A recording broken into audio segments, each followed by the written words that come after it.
నువ్వు అడిగిన వాటికంటే, ఊహించే వాటికంటే అత్యధికముగా నీకు దాచిపెట్టి ఇయ్యగలడు ఆయన. నువ్వేమి కంగారు పడొద్దు, కృంగిపోవద్దు, ఏదేదో ఆలోచనలు చేయొద్దు. ప్రస్తుతం నీవు అనుభవిస్తున్న ప్రస్తుత పరిస్థితులను చూడొద్దు. దేవుడు నీకు దాచి ఉంచిన శ్రేష్ఠ భవిష్యత్తును దేవుడు చూస్తున్నాడు. నువ్వు కూడా దేవుని కోణంలో చూడటం నేర్చుకో, నెమ్మది కలిగి బతుకుతావు. ప్రస్తుతం నువ్వు ఎదుర్కొంటున్న శ్రమలను, సమస్యలను, బాధలను మాత్రమే చూసావనుకో, అసలు బతకాలనిపించదు, సావాలనిపించింది. స్తోత్రం. ఏమనిపించింది?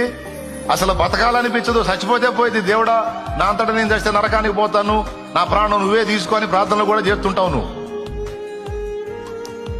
ప్రస్తుత పరిస్థితులను నీవు లక్ష్య పెట్టొద్దు. దేవుడు నీకు సిద్ధపరిచిన భవిష్యత్తు శుభప్రదమైందని విశ్వసించు. శ్రేష్టంగా నా తండ్రి నిన్ను ఆశీర్వదించి నీ తలనెత్తుతాడు.